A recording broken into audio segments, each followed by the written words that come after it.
U.S. market. In addition, Matthew is an adjunct professor at Columbia University and teaching grad courses in business and marketing strategy at New York University as well. And also, Matthew recently wrote the book, Make It in America, How International Company and Entrepreneur Can Successfully Enter and Scale in U.S. Market, which will be released this December. Consider there are so many overlap, and we have some personal connection with Professor Sawyer.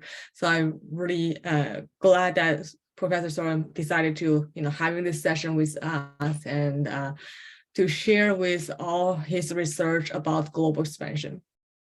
Well, thank you so much, Camilla. It's a pleasure to be here, and it's nice that we have a nice small group. So, I have a presentation, and so I'll go through the presentation, but then there's also is that there's an opportunity we can have a chat, or if you have any questions, and make it more interactive too. So if there's anything specifically, Mengfei and Ali, if you want to talk about, and happy to go through that.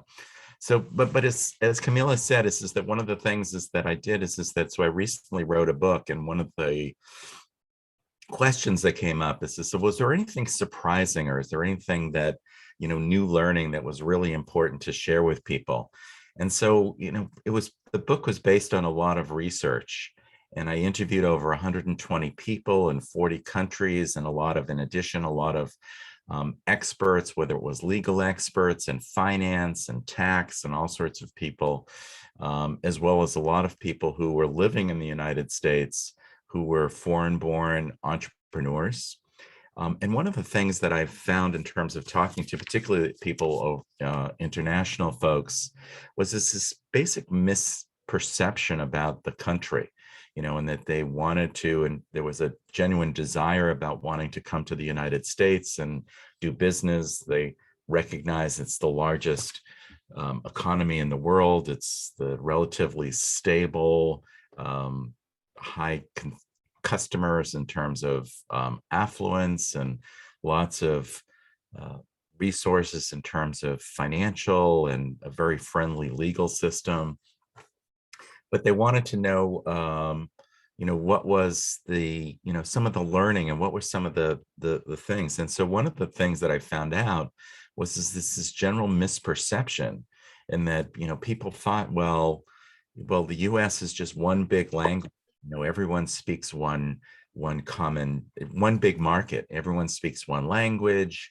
There's one set of laws and regulations. And I remember talking to someone from Australia and said, oh yeah, I'm just going to go to America. I'm not going to bother going to Europe or any other countries, because, the huge potential, and it's relatively,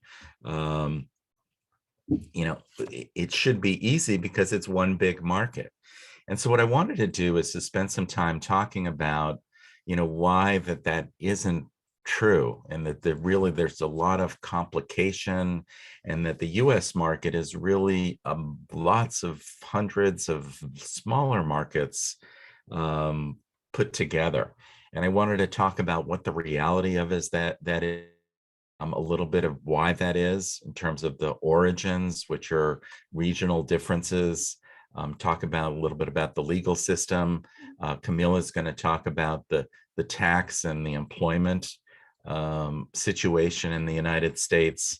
And then if we have time, I have a case study about a German company that tried to come into the United States, and had some, I don't want to give the story away, but they had some difficulties entering. And so to just take a look at it, because you often can learn things by looking at companies and case studies, and learn, I think you even more learn from companies that in terms of struggles and failures than the ones that are enormously successful.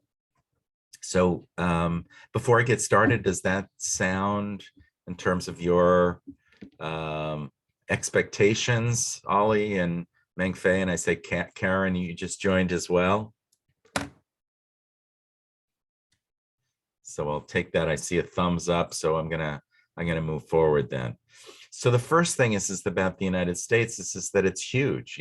From a land mass, it's has almost 4 million square miles or 6 million square meters. And it's just huge. It has 335 million people. And then comparatively, Russia is the largest in terms of the land mass, and then comes Canada and China, and then the United States. So it's number 4.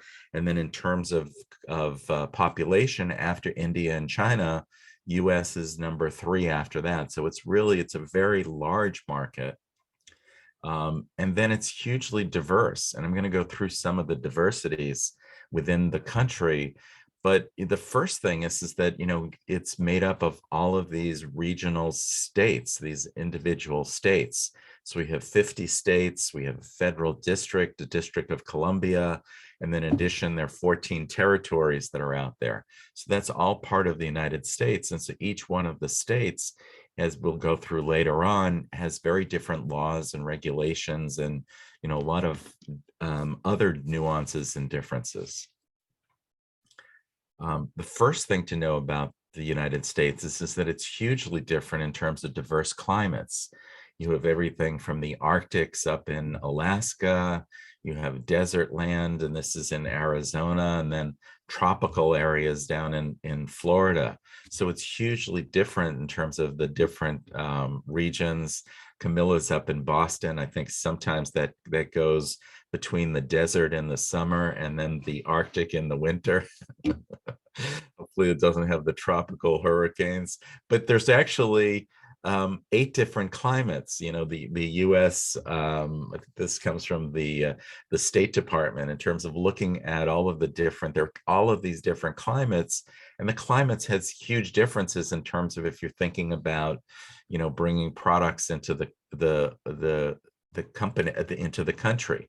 Anything in terms of shelf life, in terms of tastes and various things. So that's really one thing to be cognizant of. There's also huge in terms of differences in terms of lifestyle. So you have, a large percentage of people who are living in cities, the New York City and all the various is huge population. And outside of the cities, you have the suburbs, which have their own character and personality, and then out in the rural areas. So there's a lot of diversity in terms of how that 335 million people live. There's also a lot of diversity in terms of cultures. We are the most diverse country in the world in terms of just New York City. There's over 500 different languages that get spoken just in New York City alone. So there's tremendous diversity, and there's a reason it's called the melting pot, where, people from all over the world have come, and then being able to find a way to grow and to thrive, raise families, and keep some of that cultural heritage and rituals and as well. It's diverse in terms of looking at the different industries. So this came from the US Department of Economic Development. And what you see is the different pockets around the country have grown in terms of different types of industries. And some of it's due to in terms of the land and what's around it up in the northern part of North Pacific Northwest, where there's a lot of logging and forests. There's, that industries around there. Some of it's around universities, around the Boston area, which has MIT and Harvard. There's a lot of biotechnology. New York, we have a lot of diversity in all sorts of different industries, publishing, finance. Down in Dallas, they have different ones. So each one of the regions and each city has a different in terms of industry. And so if you're coming in, one of the strategic decisions is that, well, do I want to go where all the industry is congregated? And that has some advantages in terms of talent, and as well as getting resources and getting third-party suppliers, or do you want to go into a region where there isn't that competition? So those are some of the things that you need to keep in mind. so one of the questions that came up is this, well, why is it so different? Why is it, and particularly there's been a lot of talk in terms of, from a political and a cultural aspect, how come the country is so different? And so the way I look at it is that if you look at how the country, I keep on saying company, how the country started, it started with different waves of immigrants coming into the United States, and that these regional origins are ones that really have grown, and the character has stayed within those regions. And there's a terrific book that was written, and I'm going to highlight some of the things. It was called American Nations. And it talked about how the United States never was one cohesive nation, and that it started as 11 regional rival cultures that came here, and it was founded by different groups of immigrants. And there's a character in each one of those. And so what the author Colin Woodard identified is that these different cultural regions, and I'm going to go into each one of them just quickly, but they're very different in terms of the groups that came in, and there's different cultures, characteristics, and things in each one of them. And that's even though in the last, I'd say 50 to 100 years, there's been a lot more migration of people coming to different states and whatever. There's still those regional foundations that are true to those. So the first one is up in, we call it Yankeedom, or he calls it Yankeedom. And this is up around where Camilla is, up around the Boston area, where the Pilgrims landed in Massachusetts. And it was this group of, they were English-speaking religious folks that were looking for religious independence. And they wanted to create this ideal society in this new land where they could be free to practice their religion. And some of the things that they valued were education and intellectual achievement, the believing in communities and participation in government. And so it has this respect for institutions. And one of the things that's interesting is, so if you can see on the map, so it started in the Massachusetts, but then it migrated over into the northern part of the country, into Michigan and parts of the upper Northwest, upper Midwest. The other one, or another one, is the New Netherlands, and so this is centered around New York City, which is where I am. And it was founded by, very different than the Pilgrims, founded by the Dutch traders, the Dutch India Trading Company. And they came here, and it was all around the focus on global commerce. And they wanted to set up this center of commerce for the world. And because of the way the harbors were created, or not created, but that exist around New York, is you can have these huge ships that come in and travel. And one of the things that the focus there is around, accepting people. If anyone had value, if you could come here and you could participate in this new economy, you were welcomed. And so it has this individual freedom and contributions. And generally is accepting in terms of diversity. There's, as I mentioned, there's over 500 languages here in New York. And there's a lot of, and that focus on commerce and growth is still very true today. And it's why a lot of foreign companies and foreign entrepreneurs come and settle in around New York. Another one, which is an important one, which is called the Midlands. And so this was set up around the Philadelphia area, around the Delaware Bay, and it was the English Quakers, and they were also looking to seek their religious freedom, but they had different views, and they were more in terms of looking at the goodness and the value. There was was actually called the Friendship Society, and to this day, there's sort of this value of equality and honesty. And that's migrated into a lot of the Midwest.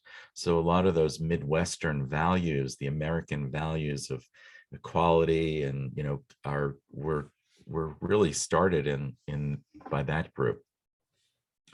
Another one, which is an important one, which has landed around the Chesapeake Bay in Maryland and Delaware with the what's called Tidewater. And what's interesting about this one, it was founded by English gentry, the wealthy English that came here, and they wanted to set up a society similar to what they had in England. And so it's sort of this feudal society where you had the wealthy, and it was very hierarchical.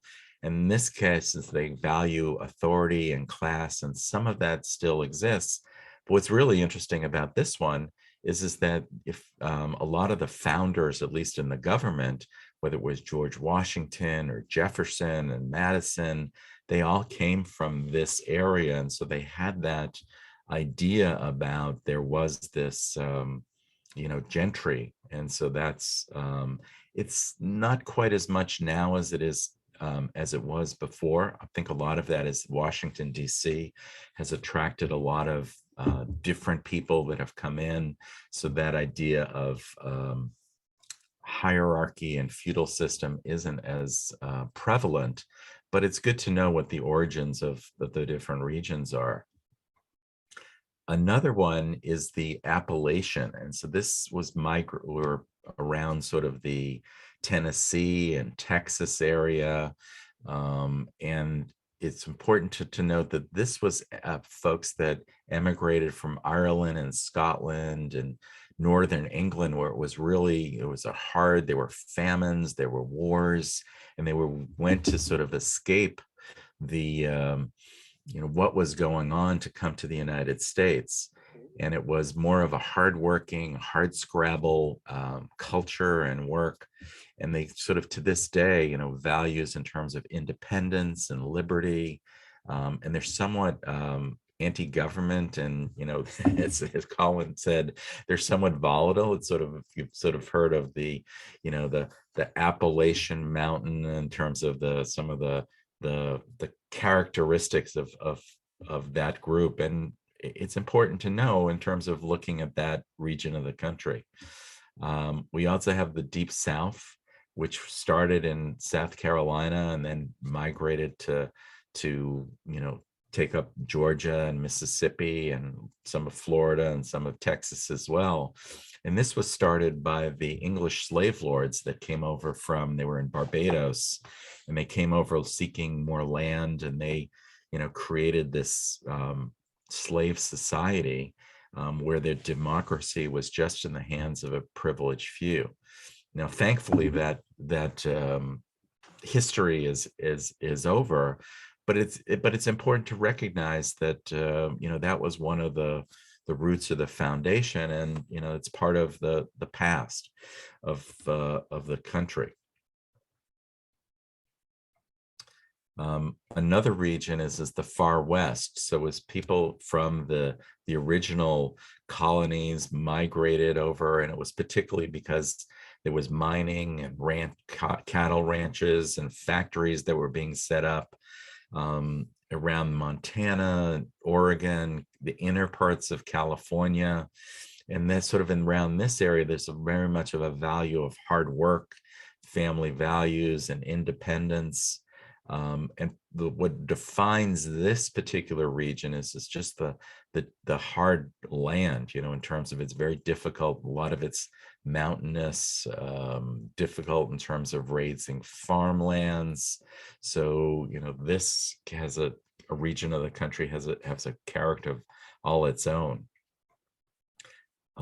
Going further out in terms of the far left, that goes all the way from down in Monterey, California, Southern California, all the way up to Alaska. And this was established by the Yankee woodworkers and farmers and missionaries from both the Yankeedom as well as the Appalachian that went over to California looking for riches. And there was the gold rush, which had a lot of people that came. There was a lot of immigrants, particularly from China, that came to that area. It was very open to that. And it sort of combines a sort of the Yankee idealism with the Appalachian independence. And it's interesting is to this day, some of the most progressive cities, whether it's San Francisco or Portland, Seattle, are all in this left coast. Just have a couple more. The El Norte, which was actually the first one. This was settled by the Spanish soldiers and missionaries that came over in the 1500s, and they settled along the U.S. Mexico border. And in this group, and still to this day, there's a real pride in their Hispanic heritage.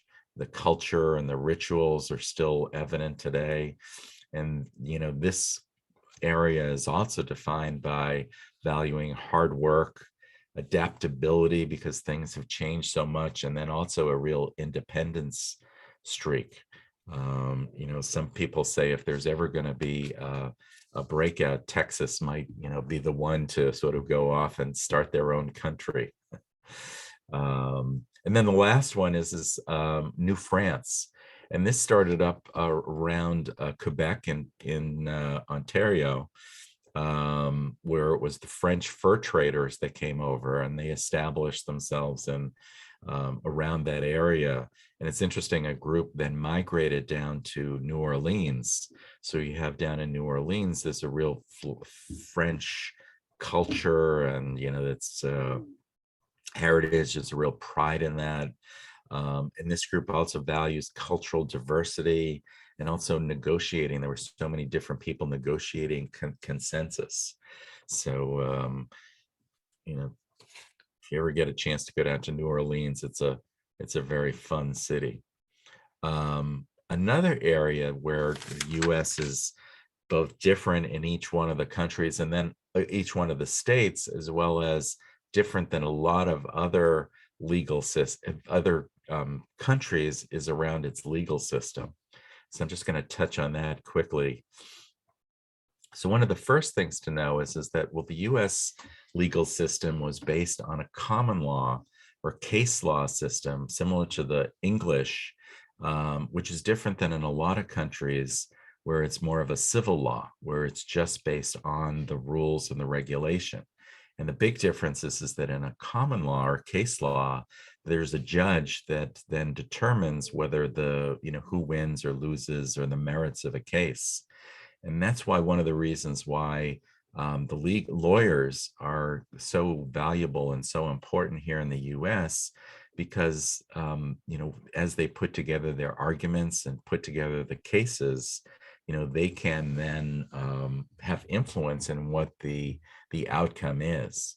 So coming into the U.S., it's important to know that, and important to know that you really need to get good legal and advice and on a lot of areas. The other thing to realize about the U.S. is that the legal system is incredibly multi-tiered and complex. You have the federal, state, city, sometimes little municipalities or towns, and have their own laws and regulations. There's also a dual court system. There's a trial system and then an appellate, where they can rule on things in terms of more about what the law is. So there's an opportunity to, if you don't win in the trial system, you can go to the appellate court. And the lawyers are also set up, or just can practice in those particular jurisdictions or regions where they have approval, where they've got past the bar. Often it's whether they've gone to school there.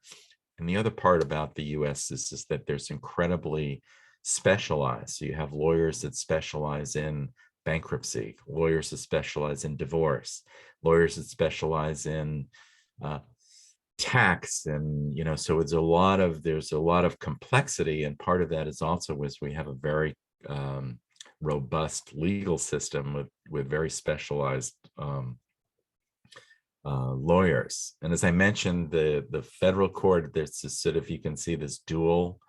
You have the appeals court as well as the the Federal Court of Appeals, as well as the circuit.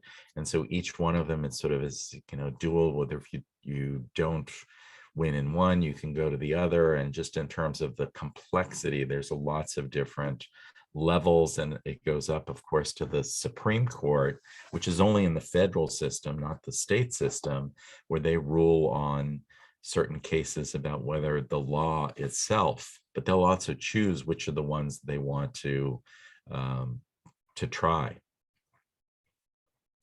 The other important thing to know about the US is that we're more litigious. We have more lawsuits than practically any country in the world. I think, it'd be fair to say any country in the world. And one of the big reasons is because different than other countries, whereas if you were to file a lawsuit and you don't win, then you have to pay the other party's legal fees. We're here in the US, you can, you don't have to pay the other party's legal fees.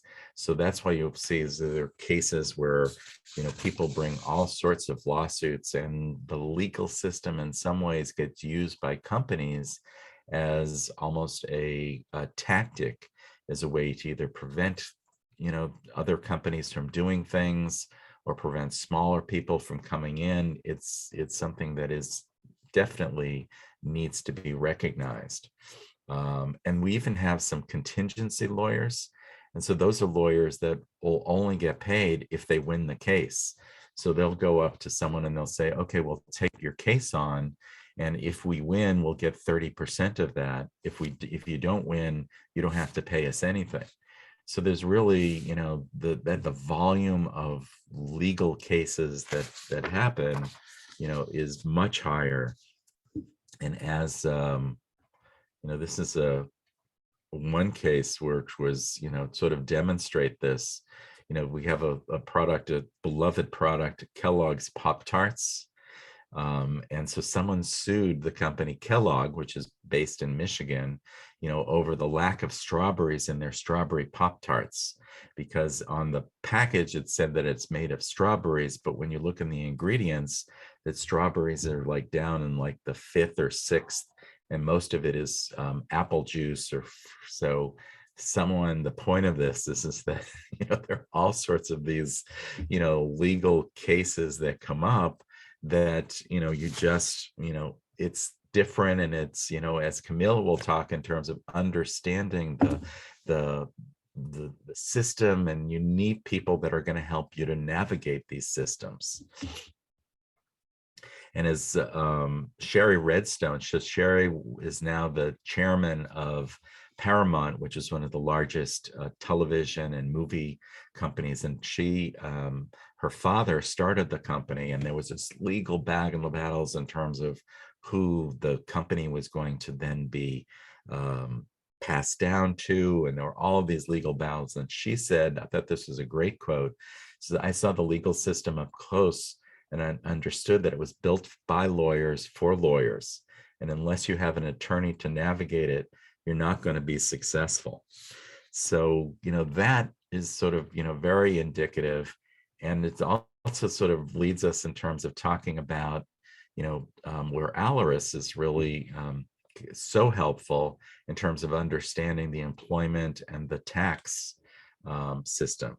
So I'm going to pass the microphone over to Camilla, who's going to talk about the U.S. tax and legal system and employment system. Definitely. Obviously, that U.S. tax and the employment are the two pain points for many of the entrepreneurs when they decide to join the U.S. market. We can scroll down a little bit to take a look at the tax system. Many of my clients, when they reach out to us, is not even I list all the tax out, just saying to corporate tax and personal income tax. And they're like, can you just sort this out for us? I don't want to deal with it. It's like too many complicated items.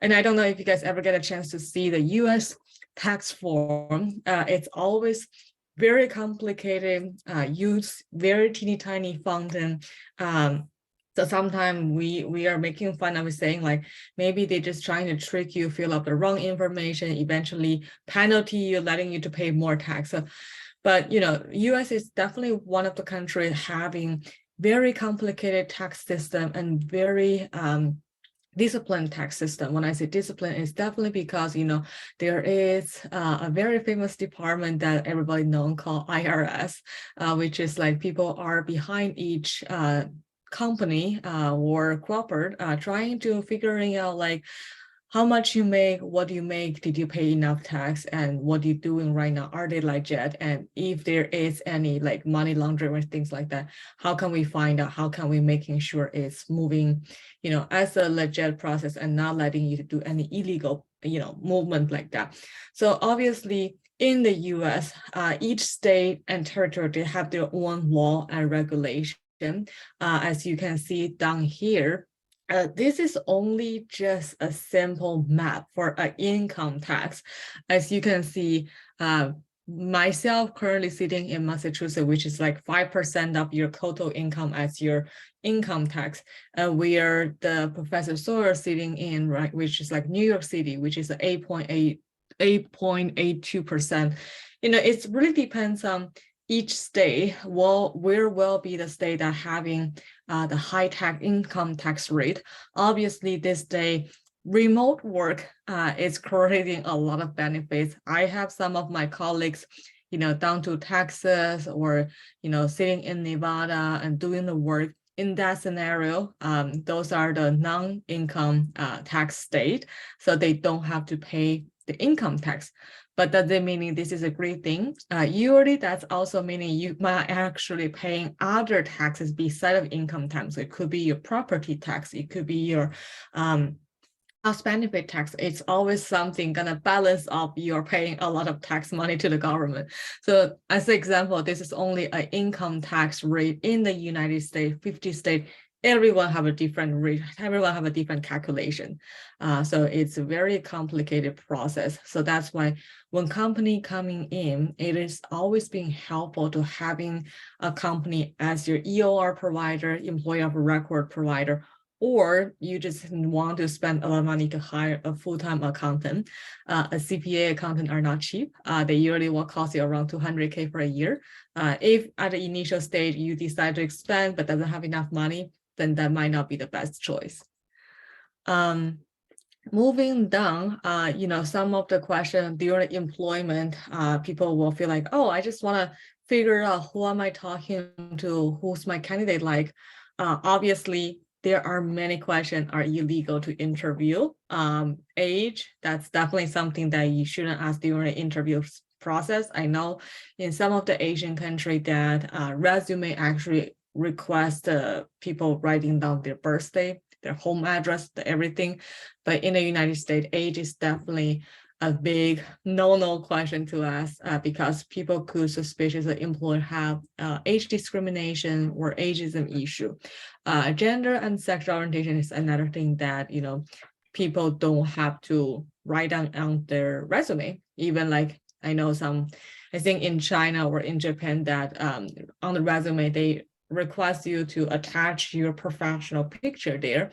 But in the United States, that gender and sexual orientation is not being allowed to ask, and also picture are not allowed on to be, put it on the resume. And also along with marital and family status, I know sometimes people could curious about like, are you married? Are you planning to have kids? This is another issue that people will feel like when the people asking question like that, does it meaning you might not hire me because down to the road I have potentially family plan, having second kids or having third kids. Along with the recent religion, that's definitely two big part that people shouldn't ask. Immigration status, citizenship, or national origin. Obviously, this is a question not allowed to ask, but employer have the bypass way to asking this question. For example, you can ask like, will you need US authorization for work on this job? When people say, no, I don't need it, I'm a citizen here. Well, then there's no issue at all. Or people can say, no, not at all, I'm actually a green card holder. Or people can say, yes, I do need it because I might obtain H-1B, which is the work visa in the United States. So that's will be the way, how can you like figuring out the people you're about to hire, what is their, legal status in the United States, how can they work for you, or how can you help them to obtain the H-1B process. Another thing, currently compensation, salary, and history. This is a big topic. I know different countries have different, culture. Some of the country request like, I need a pay slip from your previous employer. In the US, this is definitely very prohibited question to us. People can say, I have my compensation expectation. When people say expectation, it's always beyond of like 15 to 20% of previous compensation range. I know some of my clients asked me before, what if my candidate lied to me? What if like they're, giving me extremely high number? Obviously, when you do your due diligence to your candidate, or you're doing a reference check, those are the information might eventually come out. And in the US, there are many websites like Glassdoor, Indeed, or any of the other websites. You can easily find out what will be the compensation range the person holding the title of to receive from the company. So as a comparison, you can figure out the compensation expectation number. Is it making sense to you, or you think this is like way too high or way too low? Another couple of things is like disability and medical information. Those are the two parts that employers shouldn't ask, and also shouldn't discriminate. Obviously, everybody have different health situations. Some people, as many of you know, US are one of the country consume a lot of sugar as well. So many of the US employees, sometimes they do request, not regular health benefit, which is could cover their currently medical condition. But can you say, no, I'm going to decline it? No, you cannot do that, because people coming as employees serving for the company, whatever the health condition, health issue they have, company need to provide a health benefit for that. This is under, I believe, each of the state law, and also being protected as a federal law. The last piece, arrest the record. Obviously, I know employer, when they hire the first employee, they want to be extremely cautious about who am I hire. Is this person have a clear record? But you cannot ask him, have you ever been arrested? This is definitely like a very embarrassing question to ask. But what you can find out is when you do your due diligence and the reference check, when they run the Social Security for you, you can see this person's profile information. Into this report, you can see the person's credit score, which is a way to see if this person have any loan or debts on their last couple of years, or if you can see that they have any violation or arrest record, or even ticket they received from the driving improperly or things like that. So definitely there are many ways that you can figure out those information, but definitely not through the interview process. And I think previously, when me and Professor Sawyer, when we talk about this particular small section, in US, there is a very famous chain restaurant called Italy, which is an Italian-owned company. And then when they did their US expansion, many of the questions they ask are not allowed. Like, are you married? How old are you? Like, what is your family plan down the road? But for them, as an Italian, they don't think this is an improper question. They're more like, I have you as my employee. I see you as my family. I care about everything about you. But in the US, this is the part that is not being allowed. So, these are the 10 questions. Keep it in mind when you're having someone in the US. Please do not ask during the interview. Obviously, asking those questions once or twice, maybe like you're able to get away, but eventually people could just sue you for any of these questions. And actually, Camilla, to that, the example that you used, the first person that they hired was a human resources executive to help them to navigate, because they recognized how complicated and difficult and important it is. You can really get into trouble, even if you have the best intentions, which they wanted to just we want people to feel like they're part of our family, Mhm. even though they had the best intentions, doing it correctly was something that they recognized that they needed professional help for. Totally. Yeah. I guess next part, I know we've been talking about some questions that you're not allowed to ask during an interview about how can you attract the right talent.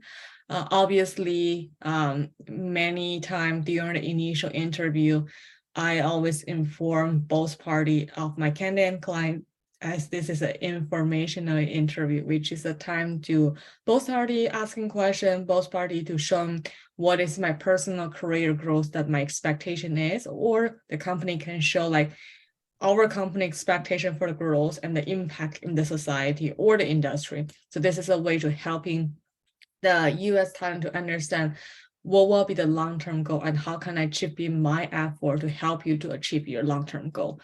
Along the way, you definitely also want to explain the value of your company and to mention what will be the potential offer for the employee. For example, some of the my clients always say like, for the senior position, we are offering equity share. And that is always some part very attractive for most of my candidates. Along with some of our clients are very smart. They already have a lot of PR done and also have a lot of like strong reputation in the US. So during the initial round chat or like even later on follow-up email, they just attaching an email link saying, hey, this is my recent fundraising, we got 15 million from which VC company aided. This is definitely a strong endorsement to prove that you are having a strong position in the United States market. Sometimes, startup are smaller team, and just like what we're saying, people seeing each other as a family, definitely introduce your team, company team member to the new talent or the potential talent. It's a strong way to helping them to understand the diverse background, what will be each person's functionality in the company, and also helping them to figure out how can they positioning themselves into the company. And the last part, back to the reality, obviously you need to offer a high compensation.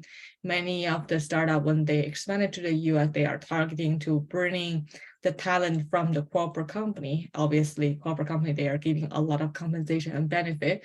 So, as the last strategy, which is like offering high compensation to get their attraction and making sure they're like very into your offer and decide to grow with your company together. And Camilla, isn't it very, in terms of the different in terms of the benefits in the US in terms of, the offering of benefits, and isn't that very different than it is in other countries? Yeah, I mean, I guess it's quite surprised to me, many of people from overseas having the assumption that government providing benefit. I don't know where that stereotype coming from, but obviously US are only providing very basic health benefit. Like myself, if I have to use dental health, vision health, then that's actually the part that government will not provide. Then it's actually turned to employer need to provide all the health benefit, regular health benefit, dental, vision, and then this day I think probably started from pandemic, even the mental health benefit are included into the regular health benefit package. So definitely when you decide to hire your first employee, you also need to thinking about how can you get a health benefit for your employee. Yeah. Yeah. And I think that the other part of it is that in a lot of cases, the benefits are equally as important as they are as the salary. Oh, totally. And the companies. So I'm thinking, because we have a nice small group here, and rather than, just, opening it up in terms of questions, and I'm not even sure we have time for the case study too, but just sort of opening it up for questions and that you might have that we can help you to answer. Either Ollie or according to the employment, the PowerPoint you just showed, which slide? Let me see. In legal interview questions. Mhm. Yeah, the 9th and the 10th medical information. Is that possible to before the I gave the candidate offer, we can know all the information about the arrest record and medical information or record. We need to know that if the candidate has the ability to do the work we assigned, and we need a clear record from the candidate. So this is only possible that we need to do the due diligence from the third-party institution or third-party company with what's the cost level of this.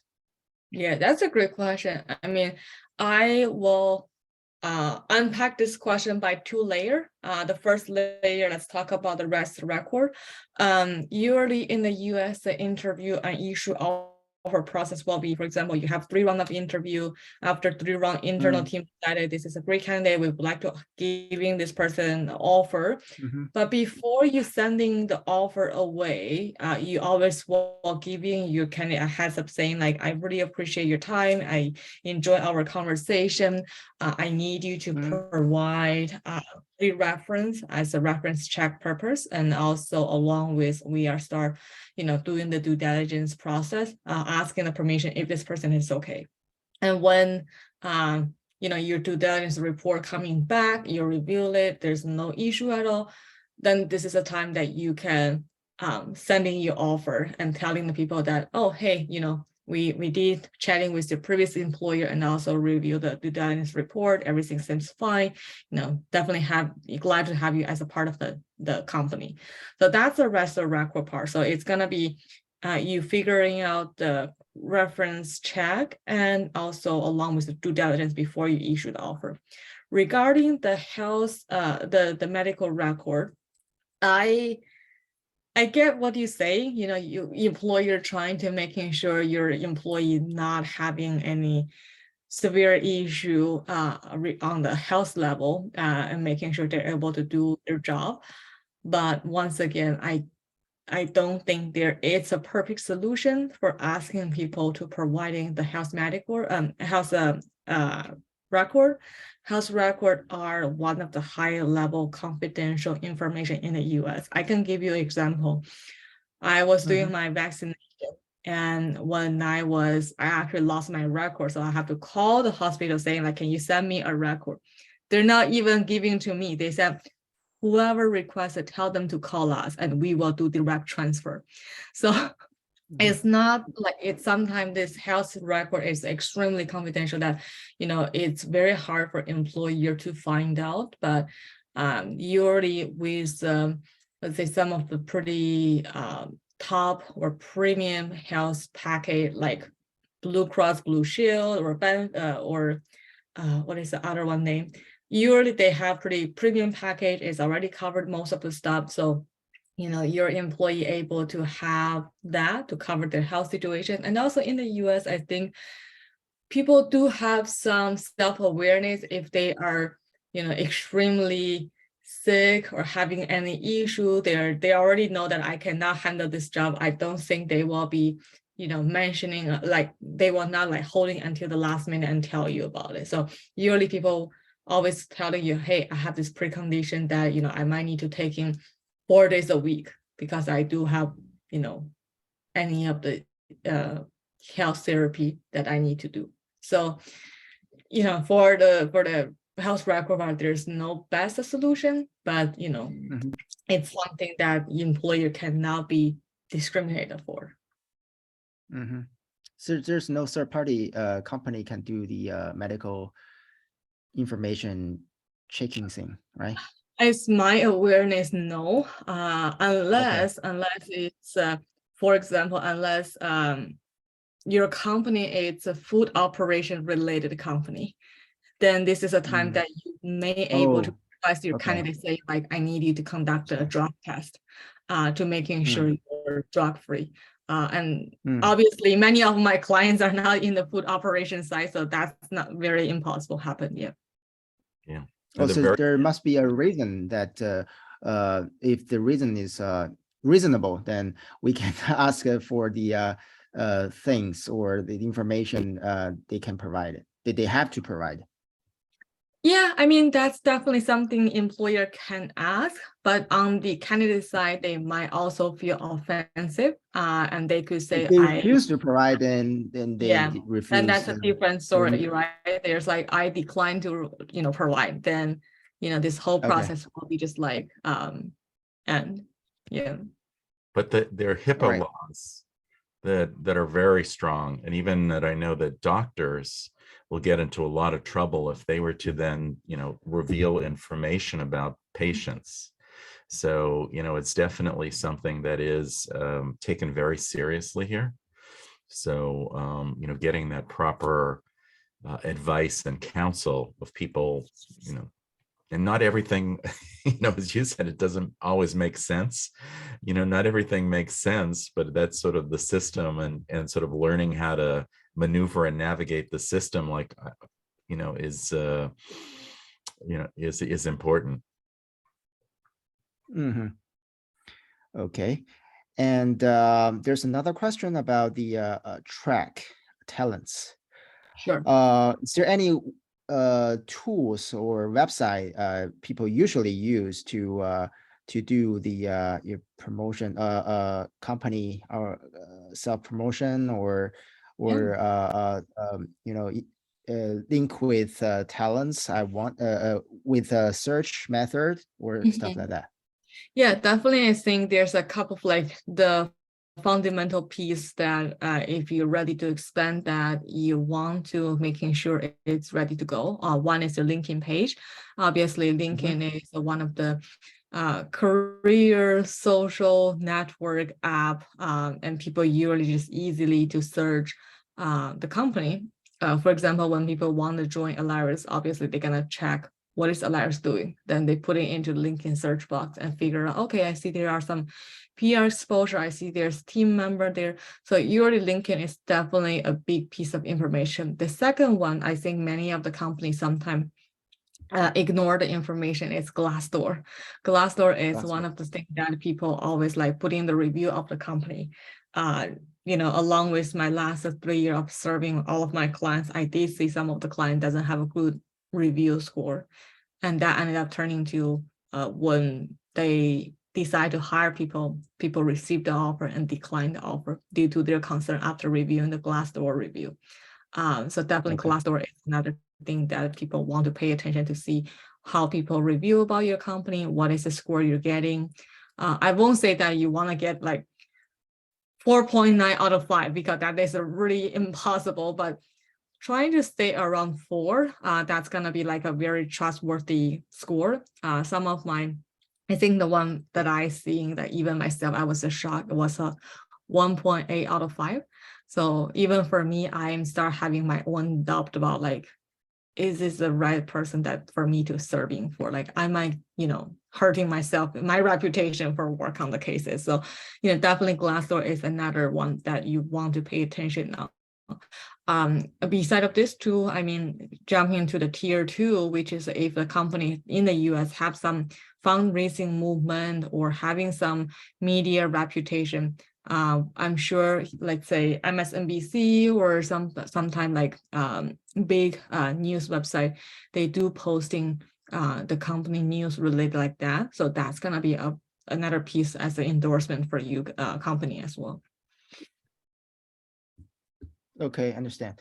In terms of the Glassdoor, for a very new company, how we can, reach, 4 points, as you said, in a very short term.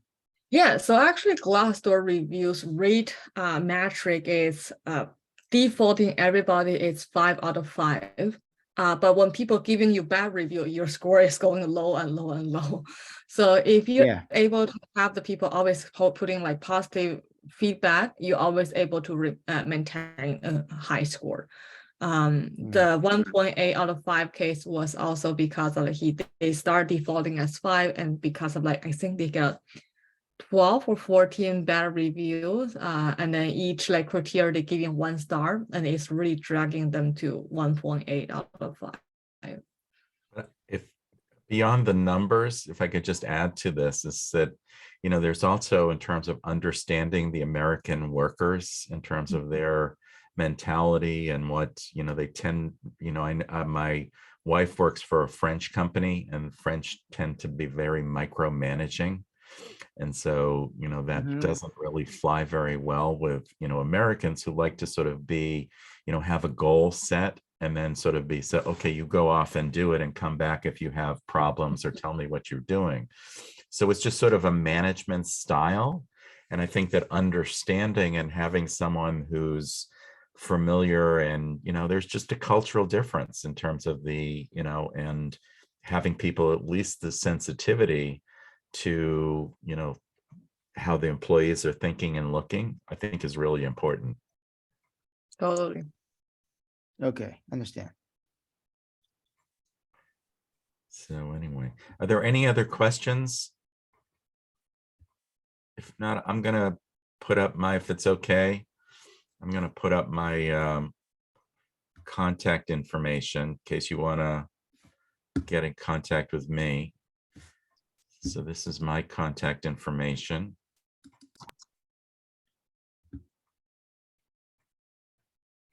And welcome in terms of LinkedIn is always a good one.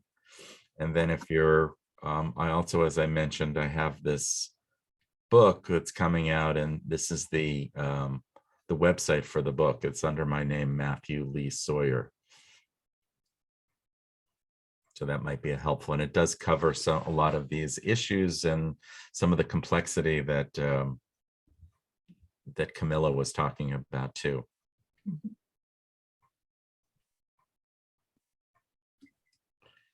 So with that, I think we're just at the end of the hour. Camilla, did you have anything else to add?